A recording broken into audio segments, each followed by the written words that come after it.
2 Corinthians 5:15. And he who died for all, that those who live should live no longer for themselves, but for him who died for them and rose again. Ulitin ko. And he died for all. Sino yung namatay? Si Jesus. That those who live should live no longer for themselves. Tayo daw, dapat hindi na tayo mamuhay para sa sarili natin.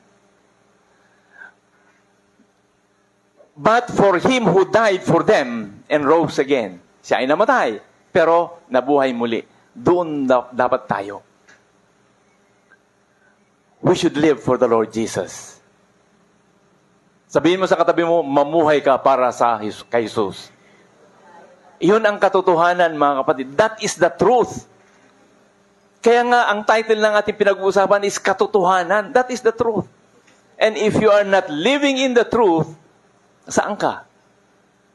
You're living in a lie. Dalawa lang naman, kasinungalingan at katotohanan.